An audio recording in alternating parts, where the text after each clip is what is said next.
This is going to be an extremely important video. I'm going to give you the formula today, and not just any formula, but a formula that is certain to get your prayers answered each and every time. And if you don't believe, that's perfectly understandable, because that just reiterates that your prayers have not been answered in the past, at least not every time. And that, again, is quite understandable because you have not followed this formula. Yeah? So I don't care whether you believe me or not, but I do urge you, if you want to know this formula, if you want to have a chance at having your prayers answered each and every time, then I do urge you to sit back and listen to this, right? That's all it takes. Just listen to it, all right? Now, before we start, the title of this video says the 100% certain formula, right? Now, in English, the word certain has two meanings, correct? Certain as in absolutely sure, assured, right? So, you can be assured that your prayers will be answered every time, 100% assured. However, your prayers have to be certain, in a certain way, right?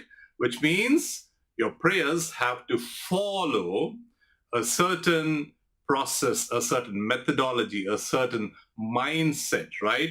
A particular way in which you need to pray, okay, for your prayers to be really answered each and every time, all right? So are you ready to listen to this, my friend? Are you really excited, yeah? I mean, you could have been praying for several years, okay?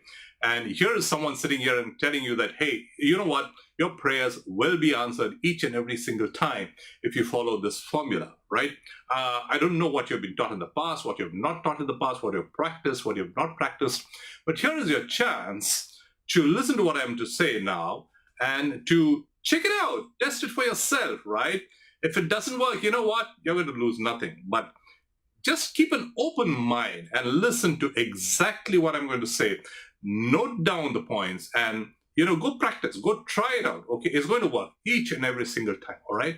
With that, let's start on the formula, all right? Formula number one, okay? Or rather the part one of the formula, right? And that is be grateful. Now, don't get tuned off and say, ha, big deal, I've heard that 100 times. I'm going to tell you that you know that you've got to be grateful, but I'm going to tell you that you have been wrongly, okay, practicing this part of being grateful without properly understanding what it is to be grateful, all right? Now, in other words, you haven't really been grateful in the past, all right? And here's why. Now, I must mention at this stage that this video is for those who are matured in mind, right? Or want to be somewhat matured in understanding, religion, God, spirituality, how things really work, and so on. Again, from my perspective, right? I've made clear that everything I say is mine. I'm not a qualified theologian, so don't hold me if, a priest comes and tells you that this is totally wrong. I could be wrong, right? All I'm going to say is my perspective, all right? And it's worked for me, yeah. So that's about it, right? So oftentimes, most people think that being grateful is about making God happy, is about making God satisfied, right? But look at it this way, right? It's like if you and I as a human being give something to somebody, do something for somebody, and that somebody is not grateful to us in life, then we feel bad, right? We feel, well, that person didn't appreciate us, right? But I hope you'll agree with me that God is much, much, much above all that. He's not so little in mind to be worried about whether you are grateful or not. He knows you. You are a human. He knows you.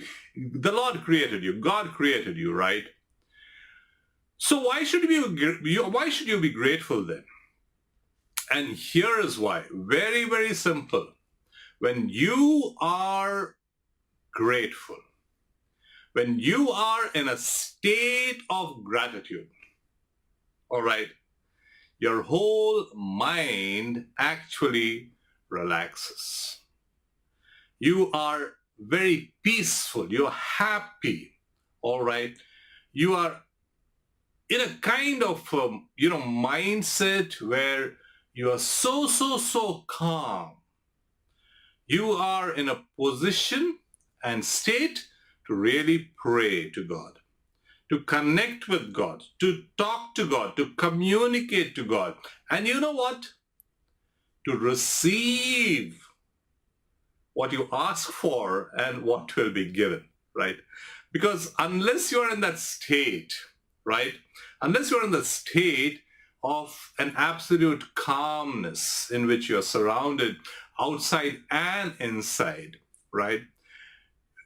When God gives you what you want, you won't even recognize it. When God gives you what you want, you won't be in a position to take it, accept it. You won't even recognize it, right?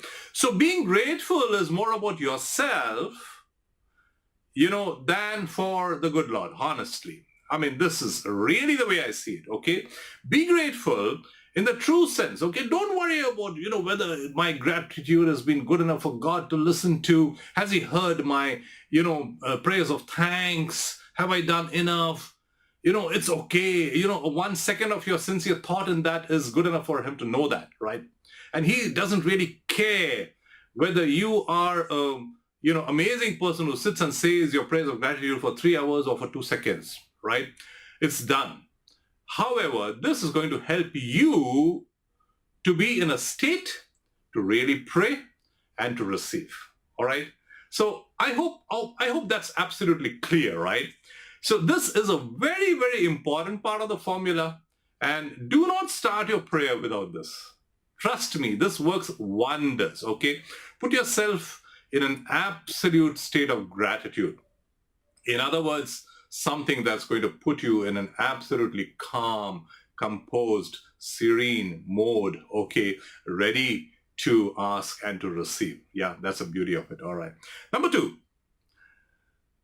know precisely, know certainly, know for sure what you really want. Okay. I'm going to tell you a small story at this stage. I believe in, putting it in simple ways which, you and I can relate to in daily lives, to make things more understandable. So here's what. When my son was 18 years old, I bought him a car. All right. Now, he had just gotten his driving license, and I was getting him his first car. And I really thought that I'll get him the absolute base level car, okay? And he and I went to the showroom. And I could see the look of disappointment in his face. Apparently his friends had better cars and so on.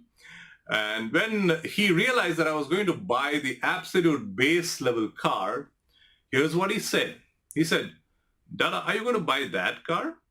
I said, "Yeah, beta. Yes, my son." And he says, "Well, Dada, you know what? Then I don't really want it." So I was sort of intrigued. I said, "So what do you have in mind?" He said, "Well, I would like choice A and choice B." All right. And I don't mean to offend you, but if it can't be that, then I would rather be without a car. All right.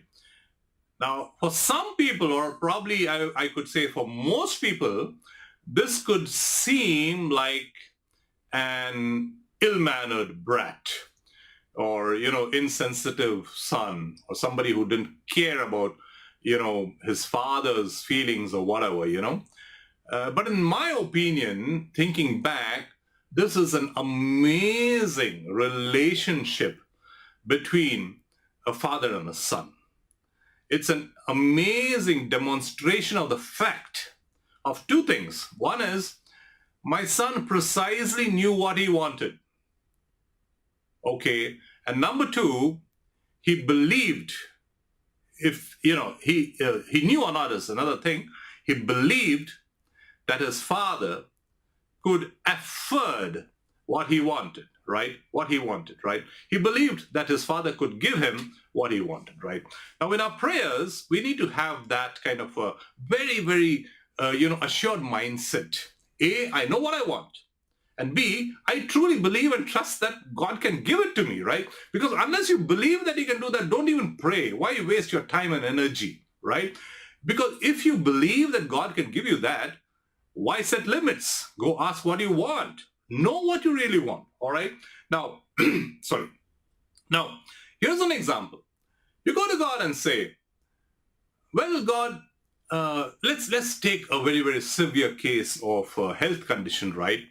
A cancer, for example, right? Now, in most types of cancers, we know that it is not curable, right? So it's terminal, right? Now, nevertheless, we still pray to God, correct? We pray, Lord, I'm suffering so much.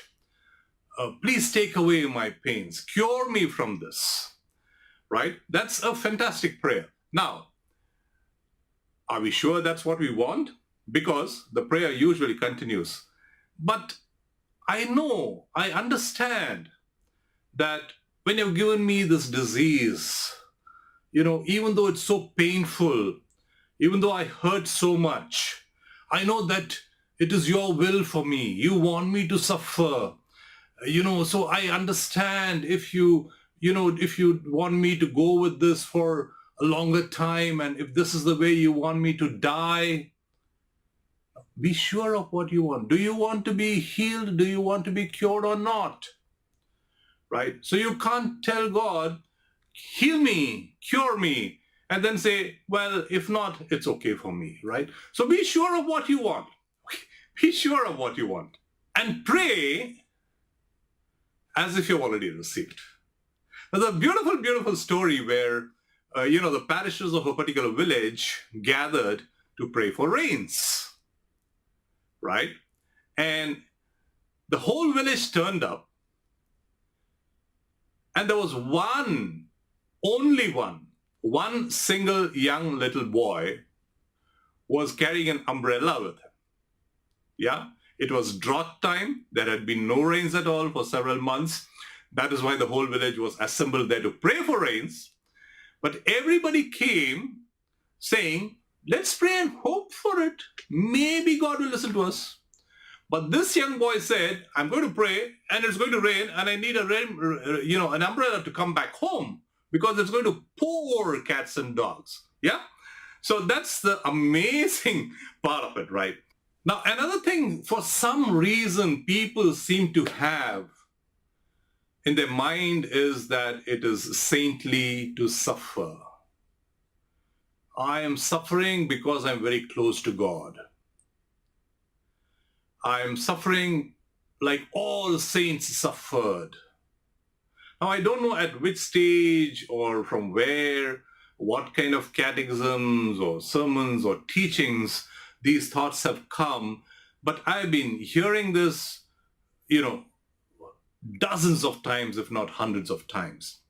Now, if you want that to be your kind of thinking, well, what can I say? Yeah. But in my opinion, if you want to pray that you should be healed, for example, in the example that we took, then don't attach it to the fact that, well, I know I'm suffering because I'm very close to God, because all saints suffer, so I should also suffer. If I suffer, I'm closer to God. All right? So on one side, you're saying, heal me, God, hear my prayers, cure me. And then you're saying, well, if you want me to suffer longer, it's okay. And then you say, well, I know you're giving me the suffering because I'm closer to you. It's very obvious that you don't know what you want, right? And God is going to listen to you.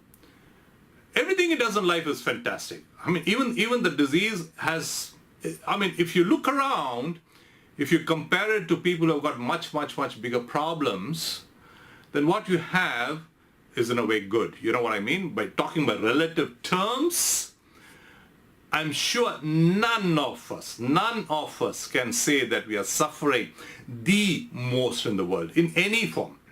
Physical, mentally, all right, financially, emotionally, in whichever way, right? No single person can say that I have got the biggest suffering among all people, because I assure you there's somebody else there who's got much, much bigger problems than you have, right? Which means that the state in which you are right now is fantastic, all right? So God has no reason to change it, because you're fine, a person anyway. You're fine today, right? So if you want to say that, change the system for me, change this, status for me, change my health condition, then you need to be sure about what you want. And, go for it, ask for it, right? So let's continue. The other part of the formula. Be ready to accept. Be ready to accept. All right. What do I mean by that, right? Now, sometimes people try to sound challenging or sarcastic and say, well, if I can pray for everything, can I pray for instant healing, for example? And can it be done? It can be done. It will be answered instantly if you're going to follow this formula that we're talking about, right? And for that, you need to understand something, all right? Let's look at an analogy. Okay, you have a car, you've used it enough, the engine has started giving trouble, and so you take it to a mechanic, all right? You take it to a mechanic and tell him that, hey, can you repair my engine, right? Can you overhaul my engine? Now, the mechanic says fine, and he's going to pull down the engine and repair it, right? Which could take, let's say, a week's time, all right, with a couple of people working on it, right? Now, on the other hand, you just drive to the manufacturer's service center and you tell the manufacturer, well, can you replace my engine, all right? So that's going to take a much, much, much lesser time, right? Let's say half an hour, right? So because he's just got to remove the engine and put back a brand new engine and you're ready to go, right? Now imagine that you're driving through something like that automated, service or cleaning, water service automated systems, right? Those huge units through which you drive through. And just imagine as you drive through, just like in a water service station, your vehicle enters dirty and comes out absolutely clean, right? Now imagine you're driving through, you've told the guy at the entrance that I need my engine to be replaced, and by some methodology that you have, as you drive through and exit that spot, maybe just a couple of meters, your car emerges out with a brand new engine. The old one has been removed and the new one has been fixed, right? So it's the same thing when you pray to God. All right, now you have broken your arm, you go to the hospital, you go to the doctor is going to repair your arm, your bone, all right? He's going to put you through a process of a surgery, all right? And so that's going to take time. That's going to take, a certain time to operate upon and to heal. But God is the creator of your whole self, right? So he doesn't have to repair it. What he does is, the whole part can be just, replaced, right? The dead cells in your body, the cancerous cells, can be replaced with most vibrant, fresh, wonderful, beautiful ones instantaneously before you can say one, right? Your bones, crushed bones, broken bones can be instantaneously healed, right? Just like that. So you need to know that miracles can happen today also. Instantaneous healings can happen today also.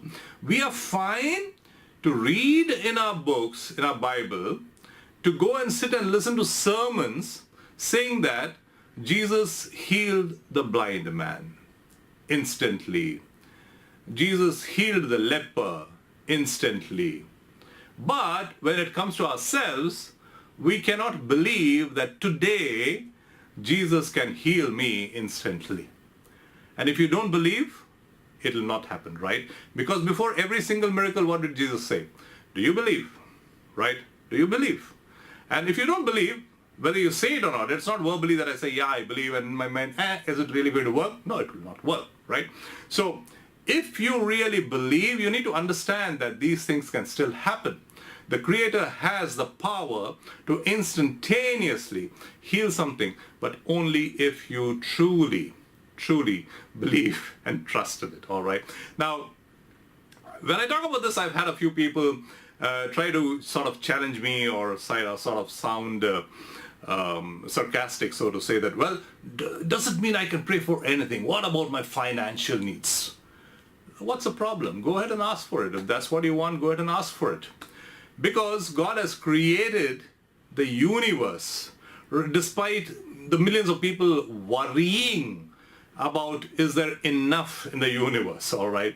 It says somewhere that all the gold available in this universe, for example, is sufficient to clothe every single person on the earth in the same grandeur of King Solomon. There's enough gold. People can fight over it. People can think, this country is poor, this part of the country is poor, most of the people in the world are poor. But the world has all the riches you can think of and need and want. All right? And therefore, the Creator can give you if you want. The problem is, are you ready to receive and accept? Right?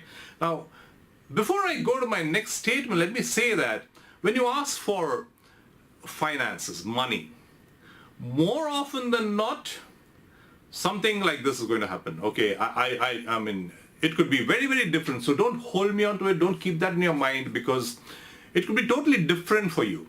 But for example, for somebody I know, he was sincerely asking for more and more and more income for himself and his family, all right? And that day, as he was walking around aimlessly in a shopping mall, his eyes just fell on a particular magazine on a bookshelf. And as he was looking at it, some kind of a flashbulb went on, okay? An idea, something that had been, probably sitting in the back of his mind. He sees this, puts one and one together, and he comes up with an amazing idea, right? Which he launches in a couple of months, and then he's flooded with money. Or you know what I mean? So it could be something that bounces off, or somebody could be coming and offering you an opportunity to work together, for example, or you could be getting your dream job that you've been waiting for, in whatever form it is. But how about this? Let's say you say, God, you know what? I want $1 million right now. Okay? And guess what? At that second, somebody rings your bell, and when you open the door, somebody's standing there with a suitcase. And he says, here's $1 million. What do? How do you react to it? If truth be told, what would you and I do? Excuse me? Who are you? Why this money? Why are you bringing it here? Who gave it to you? God sent me. Here's $1 million. Do we believe that? Do we accept that? I'm not sure I know you. Is it legal? Can I have a receipt from the central bank? All that kind of questions come into our mind, right? And this is the most natural way that we would react, right? So in other words, we may think, can I ask for a financial, benefit from God? The answer is yes. But the more important thing is, are you really ready to accept it, right? Because as humans, we have been brought up over a period of time with certain, conditioning, with certain ways of thinking, right? So it's not about you will not receive it, but the fact is that if you're not ready to receive it in your mind, you're not going to receive it. All right. So I hope that is absolutely clear, right? So be clear about what you want. Be in a position to receive and accept what you want, because these are all part of the formulas. If you're not ready to receive, how will it come? Now, this guy who comes and knocks on your door and gives you a huge case of bundles of currency, and he says this is $1 million that you asked for from God, and if you don't trust him, if you won't receive it, if you're fearing that, I'll go to jail because I received that, which indirectly means that you're not believing it, it will not happen, right? So, I hope you're getting it in the right sense. It's not about, praying and running to the door and opening and seeing if somebody is there. That's not it. But the message is that if your mind is clear about what you want, you will get it in some form or the other, Now, moving on. Let God be God. Another very important part of the formula. Let God be God. All right. Now, very oftentimes in prayer, we pray to God, but we try to act God. We try to tell God, hey God, this is what I want, but you know what? I'll tell you how to do that for me. All right. Now, in the case of the money that we were talking about, here's how, right? Well, God, you know what? I've had enough of this lousy life. I've had enough, being handed out all my life. I want a really great life. And it's easy for you. You know what you have to do. How about just making this lottery, win in my name? How about getting me that particular job? How about putting me in this place? How about getting my boss fired and getting me in that place, all right? Oh, my colleague, he's really bothering me. Push him out, give me his position. He gets, $1,000 more than me, kind of stuff, right? Or here's how. You're the mother praying for the child's examination. Dear Lord, be with my child, hold her hand, help her to write the right answers. Be with the teacher, hold the teacher's hand, and make sure that she corrects it with, graciousness and, a generosity which will give my child the highest marks in the class. It's enough to say, Lord, I want my child to really fare well, be with her and help her. Finished, right? But we also tell God how to exactly step by step go through it, right? And the same thing when the child is, for example, or a husband or a wife or whoever, a loved one is in the hospital. Again, we say this to God. Be with the surgeon, be with the doctor, be in his mind, tell him how to think, what to think, recall everything that he has studied in his MBBS and MD degrees, right? To hold the scalpel properly, to see properly and do the surgery correctly, guide him, be with him, take his hand. Why do you want to say all that, right? Move away, put your prayer there, move back, sit and relax, right? That has to be the level of your trust in God, right? And unless you believe in this formula, it's going to be a lot difficult for your answers to be, for your prayers to be answered, because God is going to be like, well, you seem to know what you have to do, why don't you do it yourself? And I'm serious, right? I'm serious. So just put out your prayer confidently, with the trust, with faith, and sit back and relax. That's it. It will happen. You do not have to coach God about how to bring about your prayer to fruition. Does that make sense, my friend? And listen. Learn to listen. So here's another story. Long back, I still smile at the very thought of it. I had a colleague of mine who was traveling officially, and before he left for the place, he consulted his friends, and they said, well, you know what, the hotel you're going to stay in is very, very close to the place where your bus terminus is. So he lands at the bus terminus very early in the morning, pretty much at dawn, and as soon as he gets down, he calls a rickshaw guy and tells him, can you take me to this particular hotel? And the hotel rickshaw guy says, of course, but no buts. Now, he's already got it in his mind that all or most rickshaw pullers are cheaters, or, they demand more from people who are new to the town and so on. So he goes, no buts. Are you coming or not? And I will give you only 50 rupees. This guy says, sir, let me tell you, no, I don't want to listen. Very simple, 50 rupees, yes or no? So finally the guy, after trying to, interrupt him and tell him something, the rickshaw man says, well, okay, sit down. So this guy sits down, and what the rickshaw man does is he turns the rickshaw right to the other side, facing the other side. And there right in front of him is the hotel he wanted to stay in, right? So the rickshaw, he doesn't even sit over there. He just pushes it a few steps and it is entering the hotel where the guest wanted to stay, right? And then this guy says, my God, it's just here. It was right behind me. Why didn't you tell me? And he says, that's exactly what I was trying to tell you all this while, but you wouldn't let me tell you, right? And this is something that happens to us many, many times. Okay? You go and pray to God. And what happens? God says, done. But we don't stop. We don't listen, right? Don't listen. Now, let's go back to the same example of the cancer patient, all right? So, and I'm only taking that example because it is such a painful affliction, something that, so many people suffer from, and there's no worldly cure in most cases, right? And when they go to God, they have a very sincere prayer. Lord, I'm suffering so much.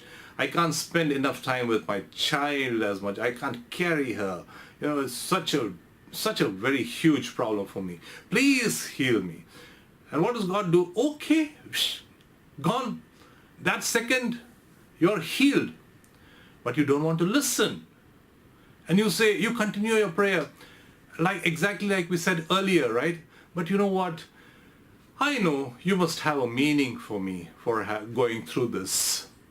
So I can understand if you want me to suffer like this for a longer time. Now God says, oh, good.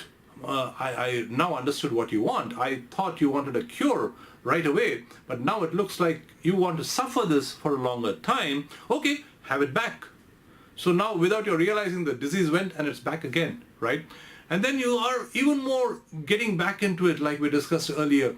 You know what? I'm so happy that you gave this to me because this is a saintly experience. Only saints suffered like this. Everybody who suffers like this is so close to you. So thank you, Lord, for giving this to me. Now he's even more confused. He says, well, looks like I misunderstood you. When you started your prayers, I thought you wanted to be healed right now, and I healed you. And then I thought you wanted to be healed after some time. So I said, okay, maybe I'll heal you after some time. But now you're saying that, well, this is a saintly experience, and it's because it is, and a measure of how close you are to me. So in other words, you want to live with that and die with that. So that's perfectly fine with me too, So that is a very, very important part of this formula, right? Go, like we said, with exactly what you want. Put your prayer in confidence, in faith, in trust, 100%, and then leave it at that. No need for educating God, for coaching God how to do it, compromising, telling him it's okay if you don't want to do that, right? That's okay. I mean, if he's not going to give it, he's not going to give it anyway, right? Why do you want to bother about it? That's not your call. You ask. If he has a reason not to give you what you want, that's fine, But you don't have to tell him that if you, let me give you some reasons why you don't want this to happen to me right now, right? That's his part. So that's extremely important, all right? So with that, my friend, listen to this again, note down the points that I mentioned and try it out. And now that it has happened and you know that it has happened, like the guy who went with that umbrella, right? You just pray as if it has already been given to you, right? And then what do? Before you close your session, your communication with God, you get back into that thanksgiving mode, that gratitude mode, that being grateful mode. Why? Again, don't worry about God. That part is fine. He is much, much, much above you and me, right? He will take what is due to him, okay? But be grateful more for yourself. To put your mind in such a state that you're absolutely calm and composed and relaxed and confident that you have received. It is there. You prayed for it. It has already come to you. It has already come to you. Leave it at that. Leave it at that. Don't even let your mind wander and say, well, is it possible it could have happened instantly?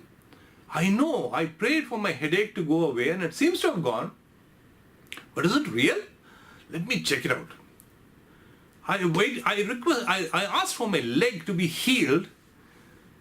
It looks like it's healed. But is it real? Let me wait till tomorrow morning and see. No. No testing, no checking it out. Believe. And that is where the second part of the gratitude comes, that when you're so grateful and your mind is so peaceful, you've accepted that it has happened, right? You're putting yourself in a mode, right, where it is completely done. Now don't become the testing department, the QA department in that, right? And say that, let me check this out and make sure it has been done properly. Yeah? No. All that is done in 1 second or microsecond. All that manufacturing, placing, implementation, QA, testing, everything is done by God. Now it is not your role to come and say, let me see if it has been correctly done. You know what I mean? So you just go into the gratitude mode, sit, relax, let your mind totally, bask in the pleasure that you sat for a session with God, you're communicating with God.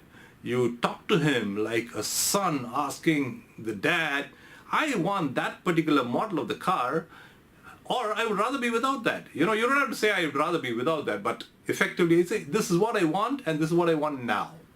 Yeah.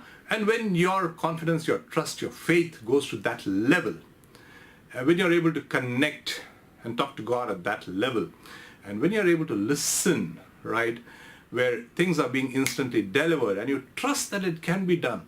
Just like the eyes and the leprosy were cured that single moment, right? Every single prayers of yours also will be answered. It is being answered. It has been answered. God bless you, my friend.